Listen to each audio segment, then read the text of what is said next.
But that's what he said. I don't understand. That's just how it worked out.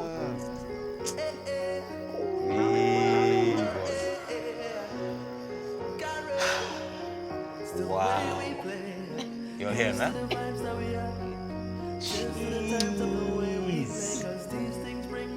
Drew, what's your best carnival memory? My best carnival memory is performing at a breakfast fete. Sun shining, people whining, water splashing, real energy, boy.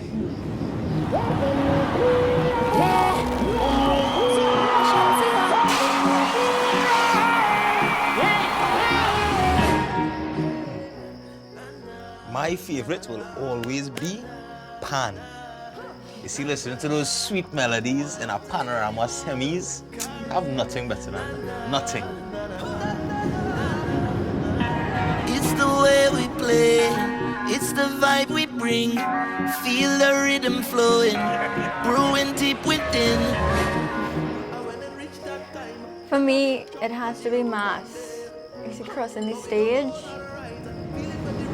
It's a celebration, life we celebrating. Sunshine in every step, with every sip we take.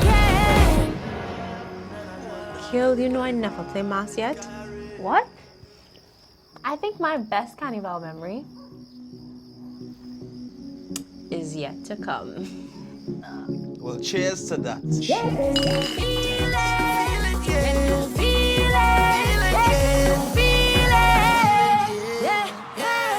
Carib, it's the way we play.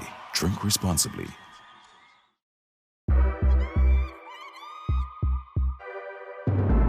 The beginning was a bass pan, rumbling low and slow.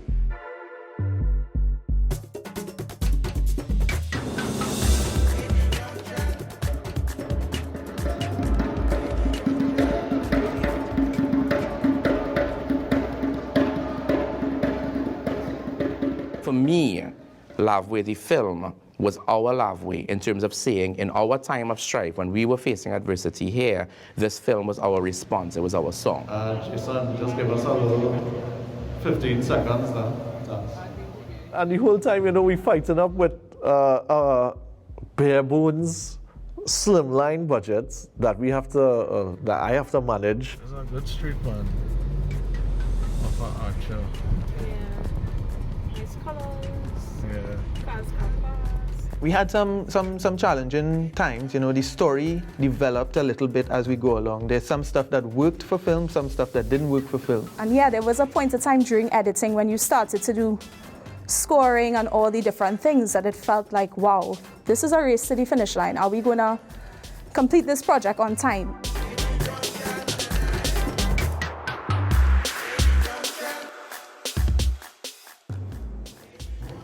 LAVWAY, yes, was my first feature film. At first time sitting in the director's chair on a film. It literally was, we had a meeting in the mass camp, we walked into the car park, and this is before LAVWAY even had a name. I looked at him and I said, Ryan, I want to do this thing, and this is the way I want to go on it. So when he first told me the story, the way he described it, I always pictured it as the narrator is describing these seats, and I always saw it as this big black void. You know, and I knew we needed a place that was completely dark. I say, fellas, we're going in the Center of Excellence.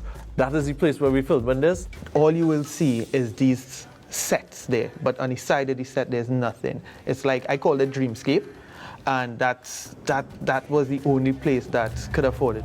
Everything is life. Have life. Everything want to live. Hi, everyone. My name is Andy. I represent my company, Wide Eye Productions. We were selected to do lighting design and rigging of trussing for the LAVWAY set. Something that the UAL team suggested to us, which was a very great idea for light leakage, was basically replicating what you do in a theater.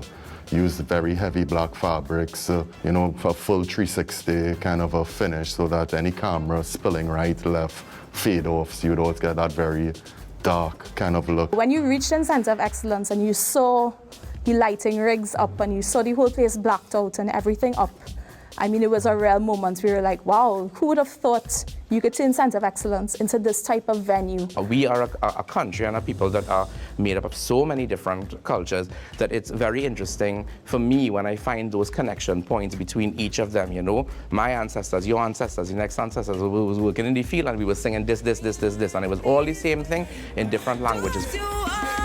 With me tonight.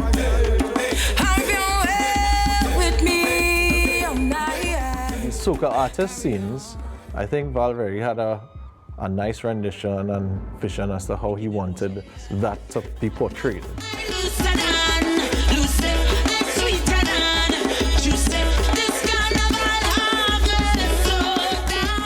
That scene where there's the LAVWAY cipher, where all the soca artists were backed by the calypso hand rhythm of the djembe drums.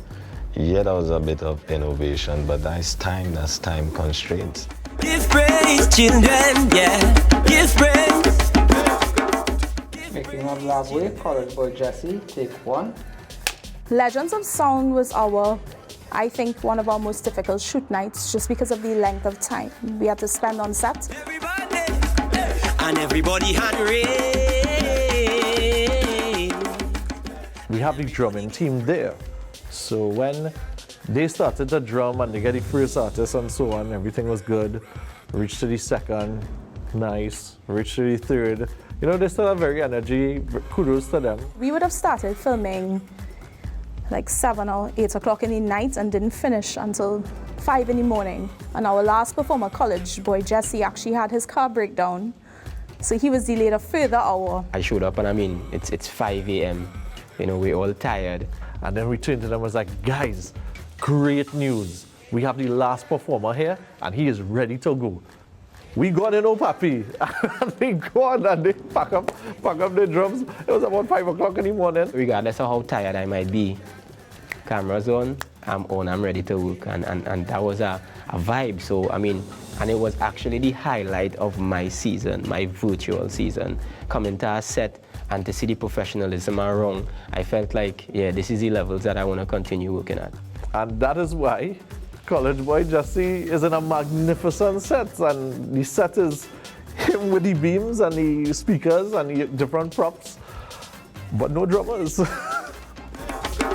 Give praise, children.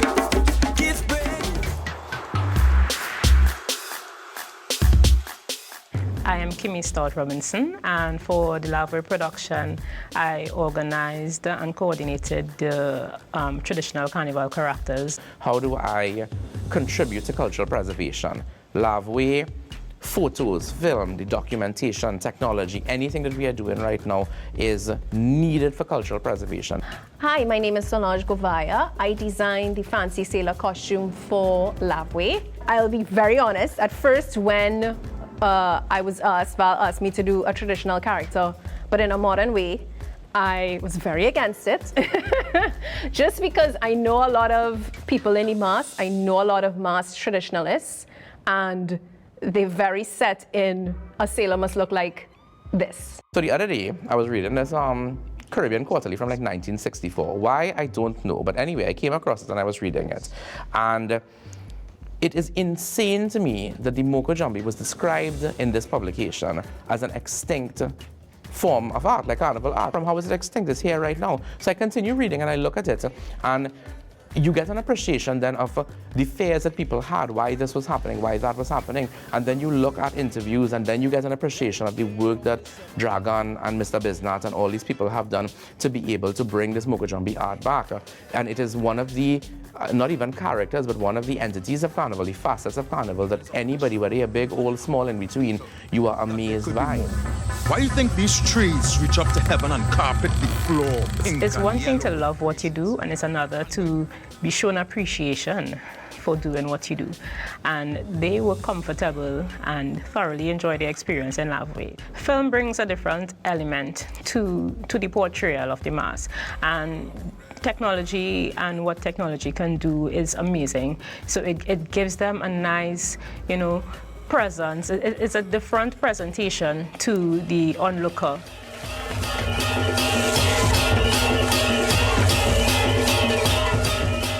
Well, my name is Isabel Julian.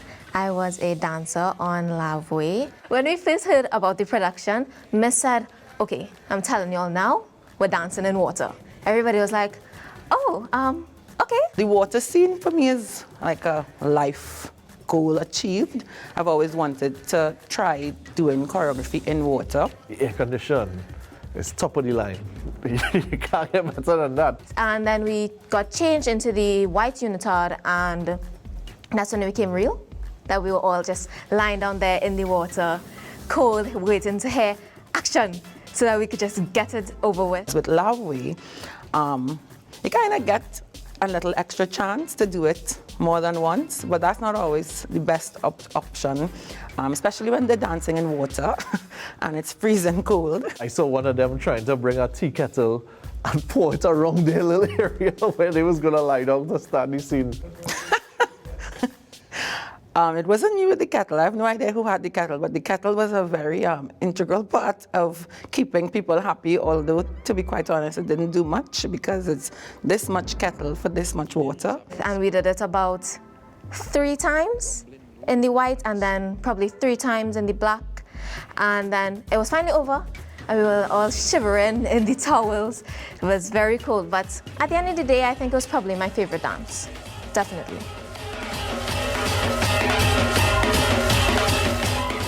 Val had the idea of having the dance performed in all black and all white, representing the day and the night and the, well, I should say the night and the day really, and that progression of Juve morning. And it sounds like a great idea, yes. In my head, I'm like, oh, they have to dance a million times because now they have to ace the dance in black and ace the dance in white. When she pulled us to the side, because she was like, oh, do you want to see a part of the water dance? And we were like, yeah. I think the moment of, like, I don't want to curse, but that moment of, like, mind bleep, where you're just like, how did this happen? Like, you don't even recognize it. At first, like, you think your eyes are playing tricks on you, and then you see, like, black and white, and it's literally the same exact moment in the dance, the same movement. It's transformed, and it's black into white, or white into black. At this point, I can't remember, because all I'm seeing is, like, magic on a screen. Somebody was like, oh, look, they switched from the black to the white, and I was like, what? And then we watched it again and again, and I was like, oh my gosh, I didn't even know people could do this. With the camera work and everything, I was definitely surprised. And yes, it was a very magical moment. It definitely exceeded all my expectations. I remember kind of literally, if my hair could like explode on fire right now, you'd see it. But I could like, put some fire in the back.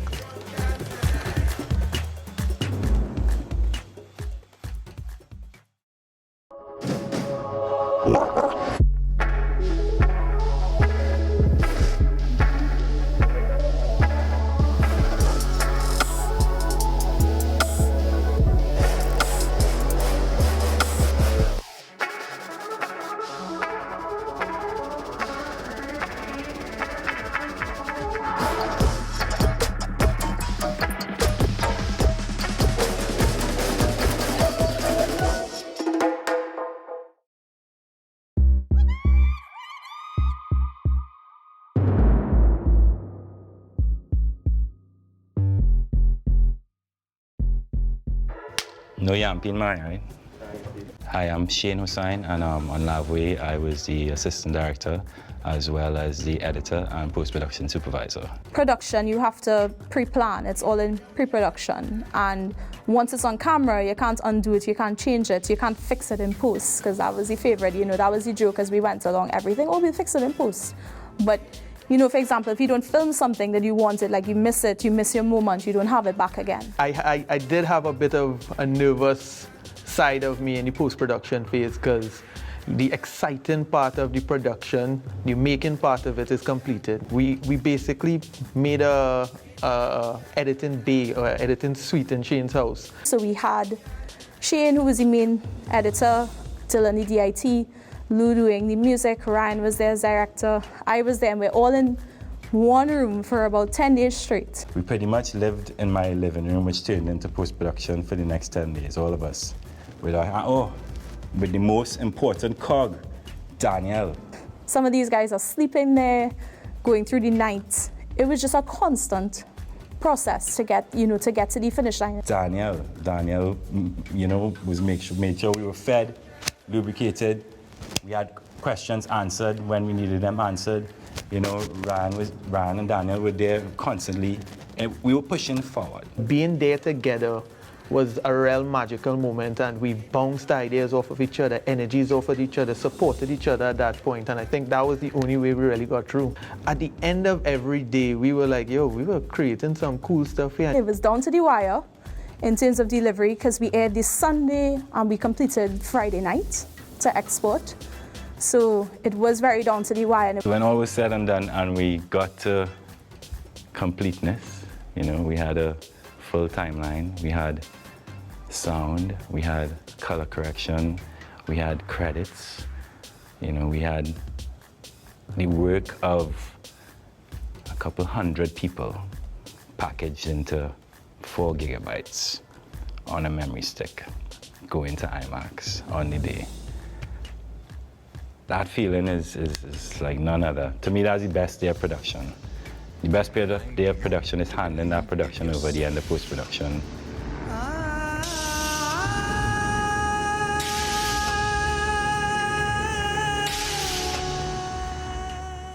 LAVWAY aired on Carnival Sunday in 2021, and having it in IMAX, because we did an IMAX premiere, we had it live on CNC3, and then we had it live on YouTube. Well, that is the most nerve-wracking part about the production. To be honest, I wasn't there at IMAX when it went up. The team was at IMAX, and I was like, nope, I have to stay home. Too much anxiety about this. I myself, personally, I can't watch things on the day. It is the hardest thing for me as an editor to watch things first with people, with the rest of the world for the first time. I tend to look away even though I might be present, in a viewing or with friends. Funny story, I didn't really see it on Carnival Sunday because in IMAX, we were hosting people like on the 3 levels. I was running up and down in my ladies' chambers, and of course I never got to sit down and actually look at it. So I looked at LAVWAY after Carnival Sunday. It's really nerve-wracking doing anything about Trinidad culture, because you open yourself up to a lot of criticism, to a lot of conversation about the authenticity of your depictions, etc. We watched the premiere and we were all sitting down next to each other and we were all like, oh my gosh, this is crazy. We look so good. And the whole production and the lighting and the costumes, the costumes were just amazing. And we were all just like, wow. Like when I saw myself, I felt like, oh my God, I actually did it. I thought like it was some kind of dream. I actually did not know I would be able to do that inside me, because I have never really talked on a show. I've never been in a show. I've never talked in one. So this was like a whole new experience for me. Getting the feedback when the movie is finished was one of the best feelings. It reminded you why you do things like this.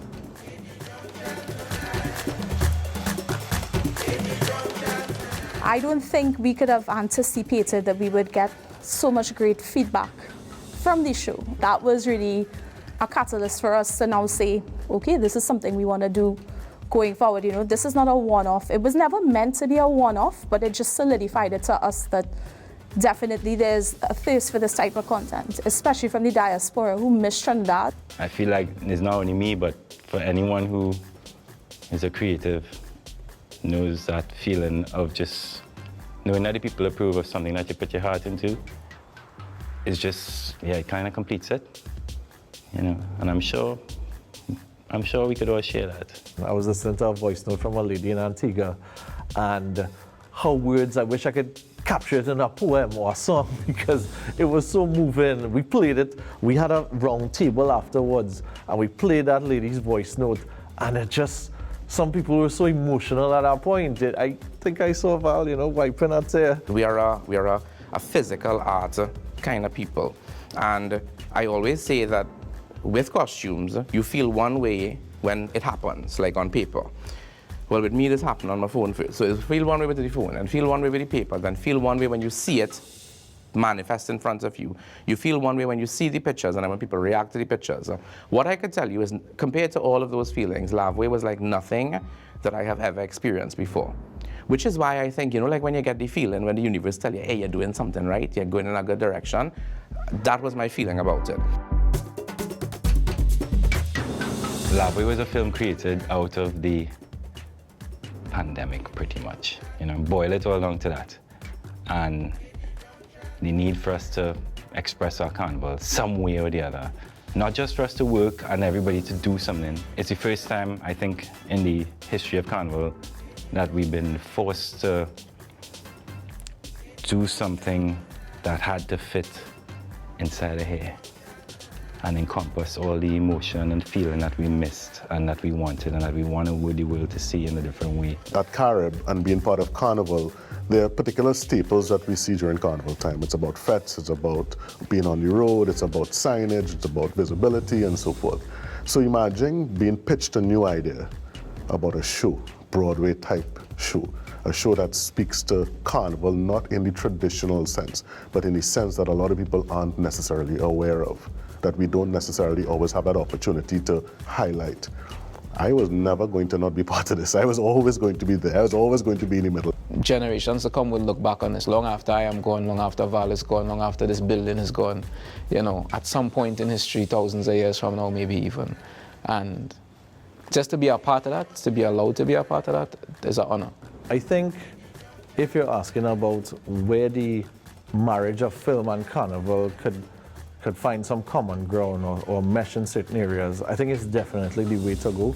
I think I wouldn't say stumbled on, but we got the opportunity to showcase that.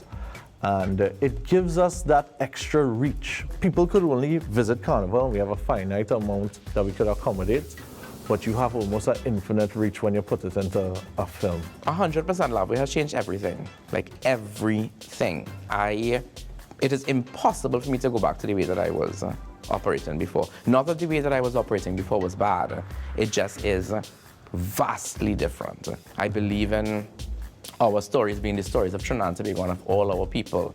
I think that we are so diverse. I think that we have so many twists and turns and rivers and rivulets to be able to explore. I think they have things that we, even though we have seen, we have not fully understood what we are and our power yet. And I am mad excited about that. For the morning, there's no time for slumber. Grab your pui and join in this water. Say goodbye to your mama and poopa, say a prayer and plenty novena.